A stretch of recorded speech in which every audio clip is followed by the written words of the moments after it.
emang harus nikah? Jawabannya tidak. Di Islam pun? Tidak. Oh, Jadi hukum membujang atau hukum untuk tidak menikah di dalam Islam itu adalah hukumnya makruh, gitu ya. tidak sampai haram. Jadi boleh untuk membujang dengan alasan yang tepat. Bahkan kalau alasannya tepat malah jadinya malah berpahala. Oh, Banyak sekali ulama-ulama itu tidak nikah.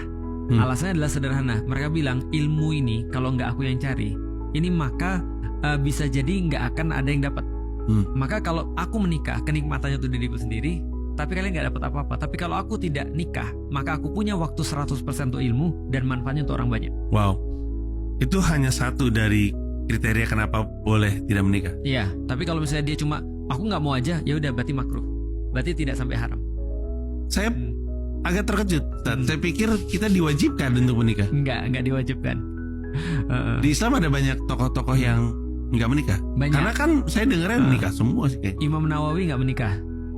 Imam Nawawi itu setauku keren banget tuh, tapi nggak menikah. Dan banyak banget ulama-ulama juga yang memilih tidak menikah. Dengan argumen yang sama tadi. Dengan argumen yang sama, nyari ilmu. Argumen apa yang membuat jadi benar bukan makruh? Ada Jadi lagi benar, ya? tadi secara ilmu, yang kedua secara medis bisa jadi. Oh ya mungkin. Nah, lalu kemudian apa ya? Ya secara kalau menikah dia mudorot. Mudorot tuh bisa menimbulkan keburukan misalnya.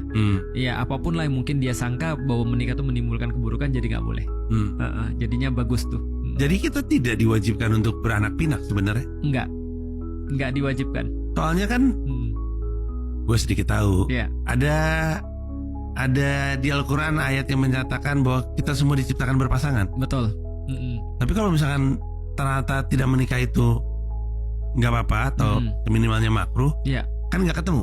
Nah, artinya yang diciptakan berpasangan itu adalah secara fitrahnya, secara defaultnya. Artinya ada laki-laki ada perempuan. Nah, bukan berarti Agus punya jodoh misalnya, atau secara misalnya Joko punya jodoh itu misalnya, enggak gitu.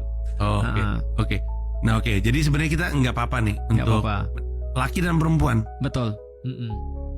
Dan juga sebenarnya gini, yang Rasul minta itu adalah agar kita sunnahnya adalah beranak pinak banyak. Itu memang Rasul minta, karena Rasul bilang gini, aku nanti di hari kiamat akan berbangga dengan umatku yang banyak, kata Rasulullah. Karena Rasul tahu bahwa saya kuantitas itu penting. Zaman sekarang contoh ya, kalau kita bicara tentang sains ya, ada namanya fertility rate. Dan katanya kalau sudah di bawah 1,6 itu there is no going back. Dalam peradaban. Artinya kayak Jepang itu ya, itu no going back tuh. Artinya kalau kayak gini ya, ada fertility rate 2 ya, berarti satu laki bini atau suami istri punya anak 2. Di sini ada satu laki bini punya anak 2. Berarti generasi pertama 4 karena bapak ibu. Generasi kedua 4 juga. Berarti kan bertahan ya. Nah, itu sudah minimal berarti fertility rate 2. Setiap pasangan punya 2 anak. Nah, bagaimana kalau andaikan fertility rate-nya adalah 1,5 misalnya? Berarti di sini cuma 1,5, di sini 1,5, berarti 3. Belum lagi satunya nggak mau kawin, satunya LGBT, satunya terus kemudian homo dan segala macam. Nah, satunya kawin sama bantal. Nah, berarti nggak lanjut peradabannya. Nah, ini terjadi pada peradaban dunia. Nah, Rasul akan berbangga dengan umat yang banyak. Dan di dalam Islam nikah itu selain daripada sebuah konsekuensi kehidupan juga sunnah sebenarnya.